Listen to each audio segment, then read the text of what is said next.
This video is sponsored by Erin Ijesa Travel Guide. More info on that later.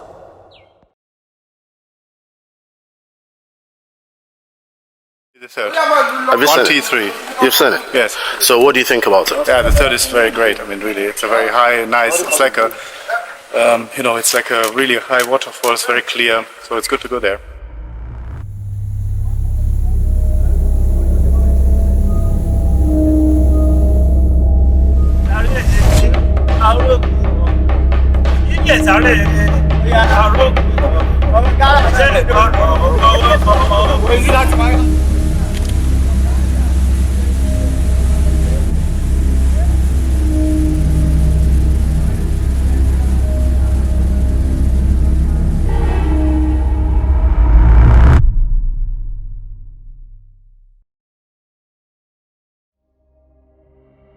Mo rí orísun omi yìí àti ọ̀pọ̀lọpọ̀ nǹkan. Bẹ́ẹ̀ ni orísun omi yìí wá látinú ìkòkò kan ní ìpele keje orí òkè tí a wà yìí. Ọ̀pọ̀lọpọ̀ èèyàn ò lè dé ìpele keje. Ìdí nìyí tí ẹ ò fi ní rí fídíò tó pọ̀ nípa ìkeje lórí ẹ̀rọ ayélujára. Òkè lẹ́ ń gbé. Bẹ́ẹ̀ni. Àná ti tọ́dún mẹ́rin tẹ́lẹ̀ ń gbé bẹ́ẹ̀. Ó ti lé lọ́gbọ̀n ọdún tó ń gbé. Ọgbọ̀n ọdún. Ẹ̀dẹ̀ ń gòkè. Èyí ni ìpele keje ti Olúmirin Waterfall ní Erin Ijesa. Orí òkè yìí gbà wá ní wákàtí 2 sí 3 láti gùn.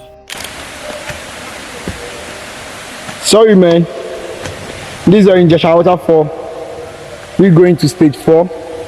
From stage 4 we want to see stage 7 where the water is coming out from the Igba. Àwọn mẹ́fà la bẹ̀rẹ̀ ìrìn àjò dé orí òkè yìí, ṣùgbọ́n àwọn mẹ́ta ti padà ní ìpele kẹta. Bẹ́ẹ̀ sì ni èèyàn kan fi ìdíwọ́ sọ̀kalẹ̀ láti ìpele kẹta.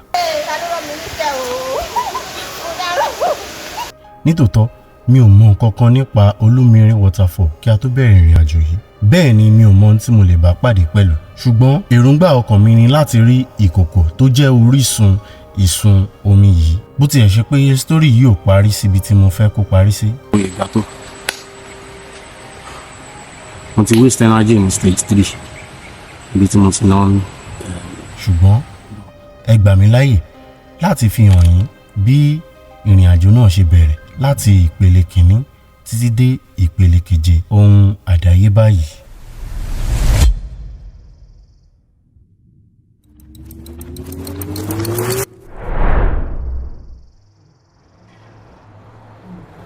Ẹ káàbọ̀ sórí geography. Orúkọ tèmi ni Ìjọ Adétọ́nà. Tó bá jẹ́ ìgbà àkọ́kọ́ yín ní Yorùbá pọ́nbélé ni wá. A máa ń ra létí ibi tá a ti ń bọ̀, ibi tá a dé àti ibi tá a ń lọ lórí ìkànnì.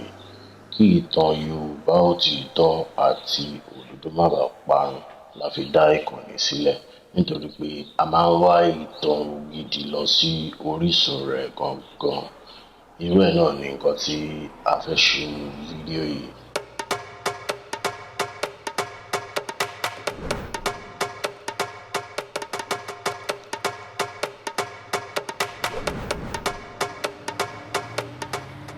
Mo observe pé àwọn aráàlú wa friendly gidi gan nítorí pé tourism ni ọrọ̀ ajé wọn tó tóbi jù.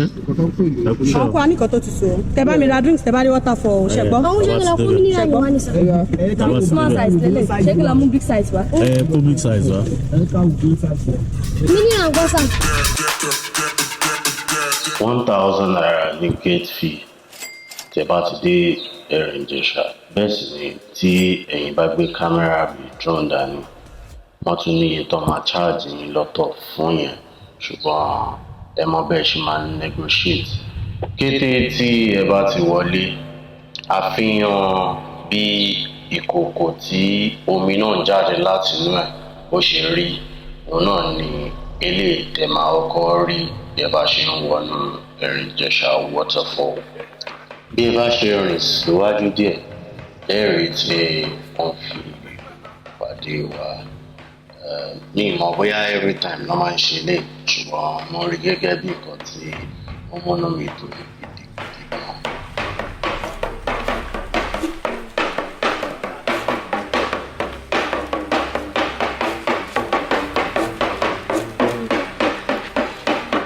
Láwùjọ rẹ̀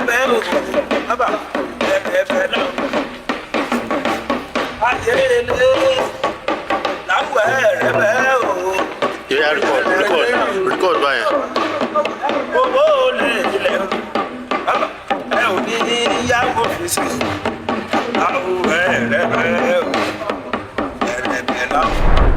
Ìbàdàn mo tún ẹ máa ní ìdàtí kí Ìbàdàn. Ìbàdàn o ni wọ́n bí ẹ sí o.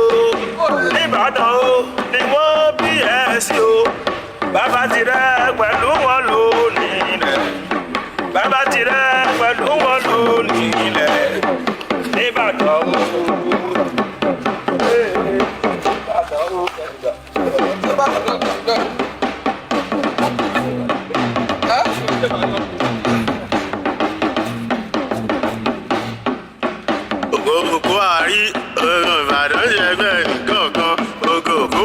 Have you seen 1T3.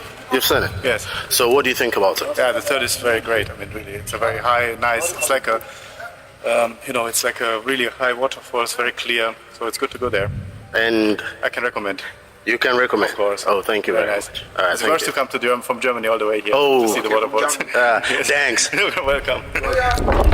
Báyìí la ṣe wá jókòó tá a fi ara balẹ̀ láti enjoy ìgbé fún ìgbà díẹ̀ kó tó di pé a tẹ̀síwájú nínú ìrìn àjò wa.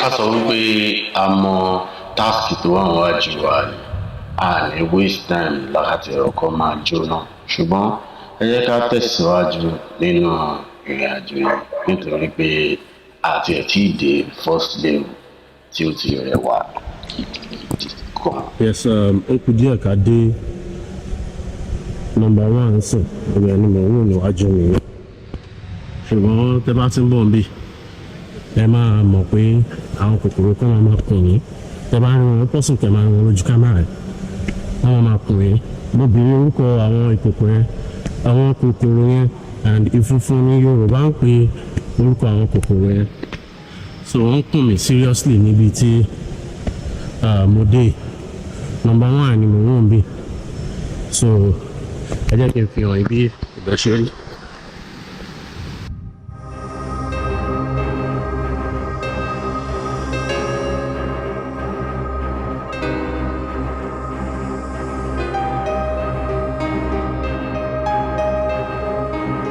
Gẹ́gẹ́ bí mo yín sọ fún yín ní ìbẹ̀rẹ̀ fídíò yìí mi ò mọ kankan nípa Olúmere waterfall ká tó bẹ̀rẹ̀ ìrìn àjò bẹ́ẹ̀ sì ni èyí tí mo mọ̀ ní ìsìn ni pé orí adé local government ní Osun State ò níbi tí a wà yìí tí a bá dẹ̀ máa fi dé òkè a máa ti bọ́ sí Èkìtì State ní orí òkè lélẹ̀ tó máa gbà wá ní wákàtí 4 tàbí 5 láti gòkè lọ bọ̀. So number 1 níbi tá à ń lọ sí àná. How many steps ni tí ọba àgbòlópè number 1? 130 steps ní máa gùn láti sàlẹ̀ sí dé number 1 stage number 1. Ní Maurice of April number 1 bẹ̀rẹ̀. Ẹ̀yẹ ká máa lọ. Ìdọ̀tí ti parẹ́.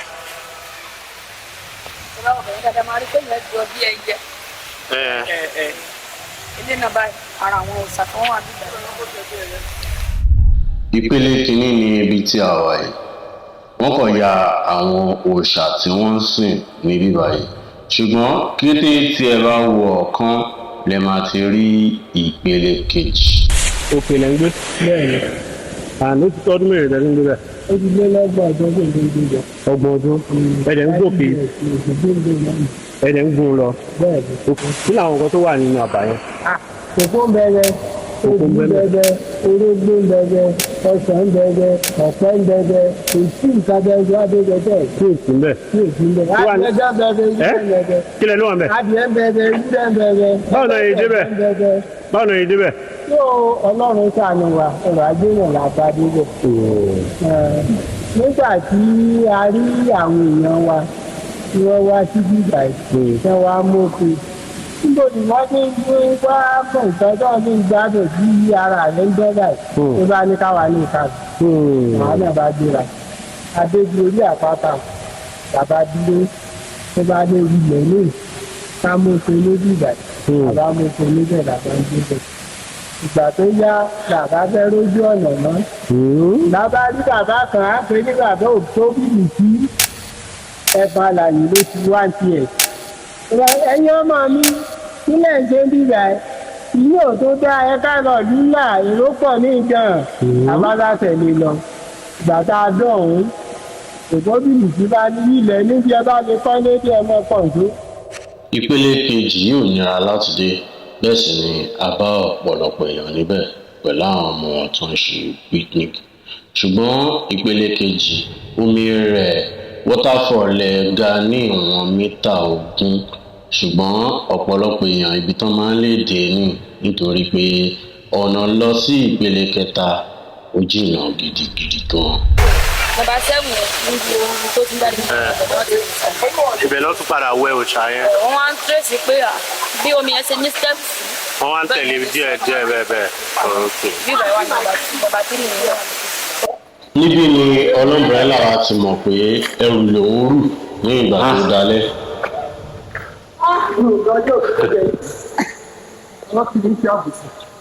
òkè yìí ga gidigidi gan bẹ́ẹ̀ sì ni ọ̀pọ̀lọpọ̀ èèyàn lè débi tí a wà yìí. stage kẹta ní bí tí a wà yìí ẹ̀yẹ́ kí n fi hàn yìí àwọn tó ń sọ àmì. ìpele kẹta waterfall yìí ó ga ní ìwọ̀n mítà 40 meters ẹ lè wẹ̀ níbí ṣùgbọ́n ìyẹn kọ́ ni èròǹgbà ọkàn wa ẹ má gbàgbé pé èròǹgbà ọkàn wa ó ní pé ká rí orísun omi yìí so ẹ jẹ́ ká tẹ̀síwájú nínú ìrìn àjò náà.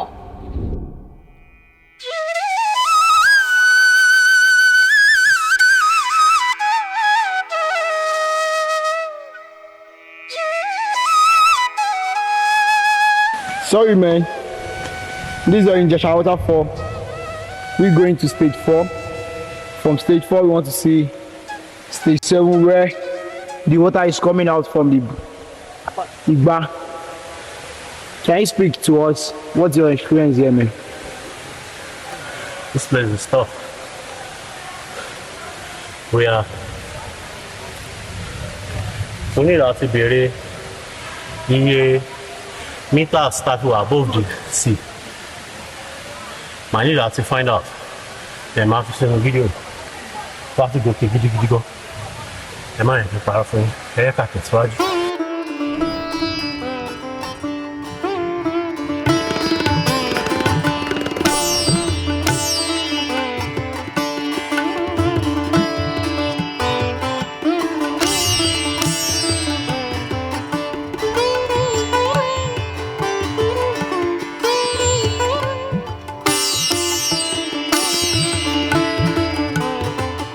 A ti wà ní stage 5 báyìí, a ti ń lọ stage 7. A fẹ́ lọ rí ohun tó ń ṣẹlẹ̀, a fẹ́ wo gbogbo ìrírí ayé níbẹ̀. A fẹ́ wo ibi tí omi ti ń jáde láti inú ìkòkò. A fẹ́ wo agbára tó ń bá omi jáde láti inú ìkòkò. Ẹ̀rí ọ̀gá wa, ọ̀gá tiwa, ó ti rẹ̀ wọ́n bí ẹwọ́ ẹni tó mú wa kiri. Ẹni tó mú wa kiri ẹjọ́ ewu kámẹ́rà kẹ́ bá a sọ fún ara gbogbo àwọn ará ilé pẹ̀yìn ni o. èmi ni tọ́gàrí tí mo mú wá síbí báyọ̀. Ẹ ṣé o, àwa ni o. Gbogbo ó ti rẹ̀ gbogbo wa. A jókòó sínú bíbí. Abẹ́sẹ̀ ìṣẹ́jú márùn-ún. Ìgbà olóko.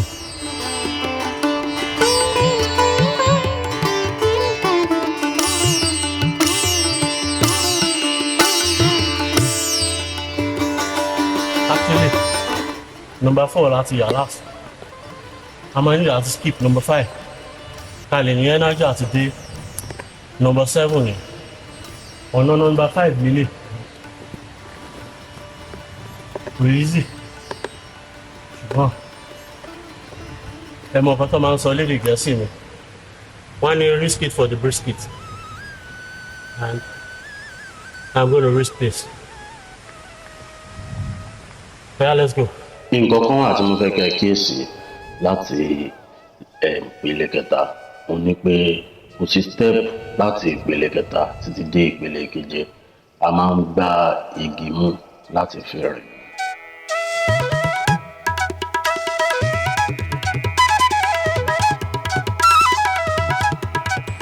Mo ti waste energy in stage 3 ibi tí mo ti lọ ń sorry and reason ta fi. So inú oko kọfí náà níbi tá a ṣe wà bẹ́ẹ̀ là ń gbà kọjá ní gbogbo orí òkè yẹn nítorí wá.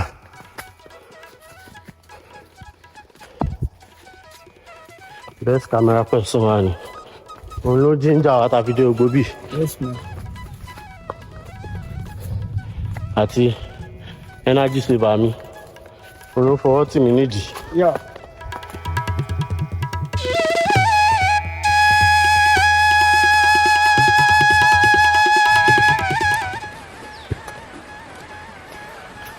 So ọ̀nà stage 6 ni a máa ní ìdásí kọ́kọ́ padà sálẹ̀ ká tó lè débẹ̀ which is ìrọ̀pá ní energy yẹn right so but ọ̀nà stage 7 lélẹ̀ ẹ jẹ́ ká máa lọ stage 7.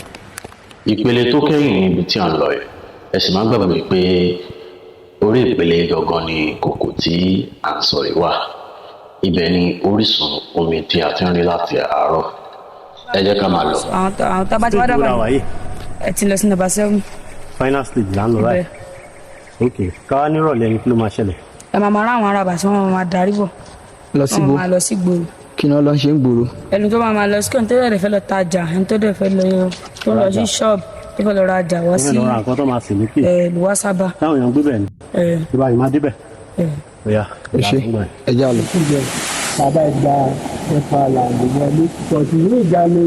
Entrance ọ̀gbọ̀n. Obì ọ̀nà wà láti ẹ̀fọn àlàyé. Ọ̀nà wà láti ẹ̀fọn àlàyé. Tó wọ bẹ̀. Ọ̀bàkì Ajébándé ní. Kí lẹ porúkọ bẹ́ẹ̀? Ọ̀bàkì Ajébándé orí tó bá rí. Ọ̀nà wà níbẹ̀ síbẹ̀. Ó já sí kọ̀gùtì yàrá máa tọ̀ nǹkan kan. Ó já sí kọ̀gùtì. Bẹ́ẹ̀ ni ẹ̀rí bí nǹkan kan kò síbi tí èdè ní ṣáìdì ilẹ̀ yẹn.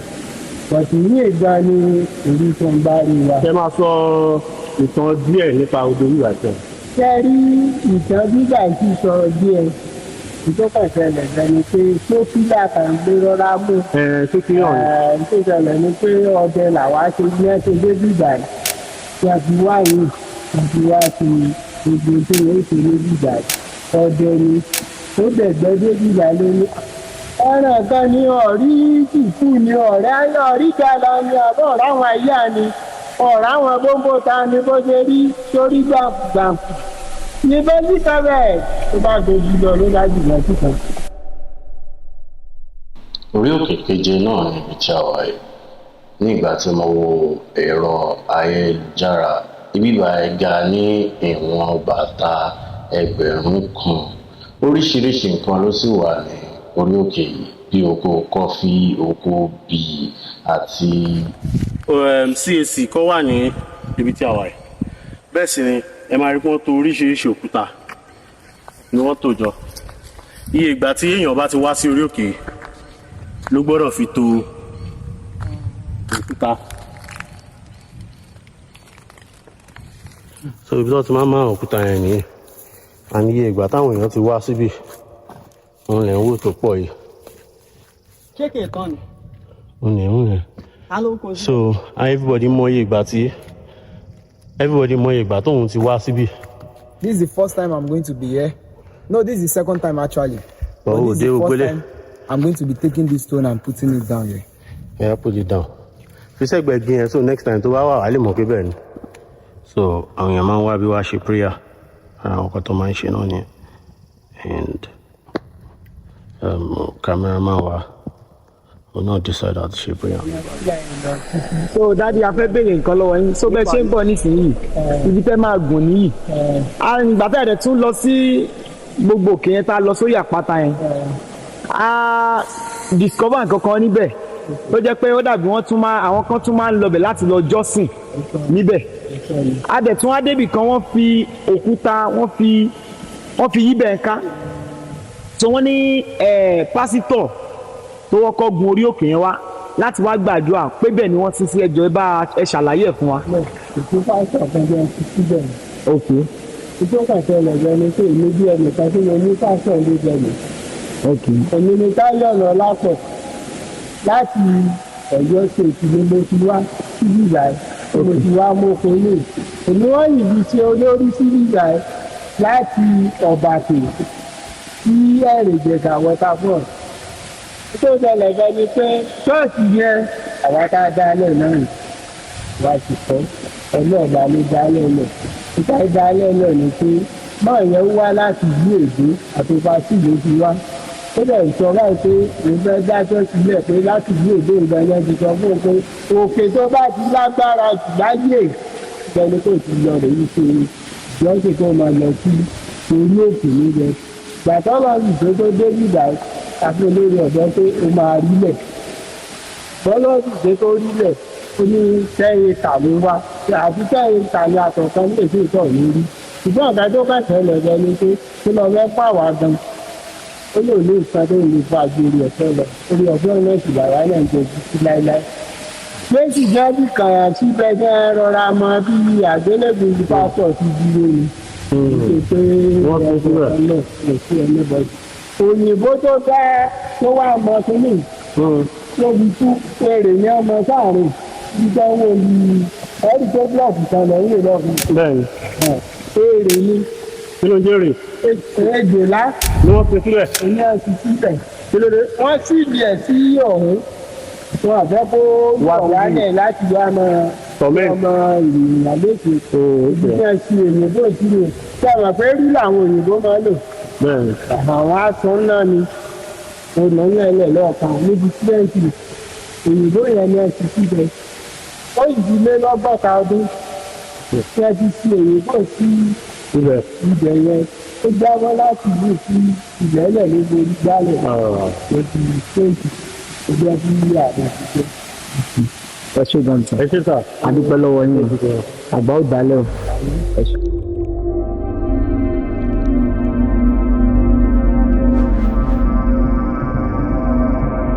ibí yìí lágbàáyà lọ síbi orísun omi náà ṣùgbọ́n.